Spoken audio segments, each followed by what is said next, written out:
Hey there, curious minds. Have you ever wondered what sets apart the rich from the poor when it comes to handling money? Welcome, everyone. Today, we're delving into a revelation about money that many of us weren't taught.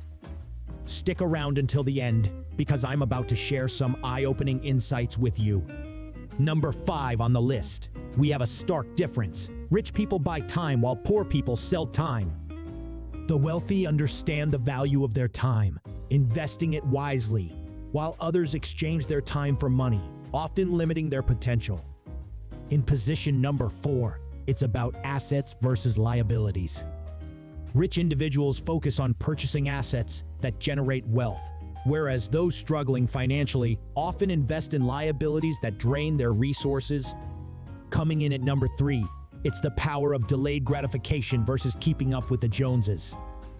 The rich delay immediate pleasures for long-term gains, while many in lesser financial positions strive to match their peers' lifestyles, often at the cost of their financial stability. And at number 2, did you know that a staggering 80% of millionaires are self-made? It's a testament to the fact that wealth creation is within reach with the right mindset and strategies.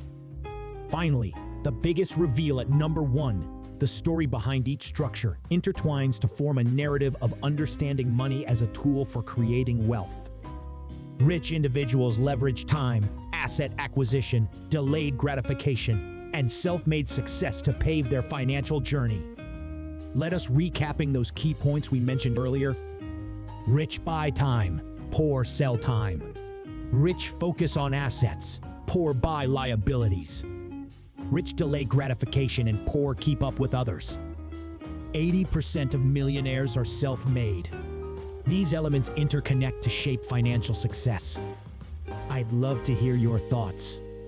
Comment below with your insights and experiences with money management.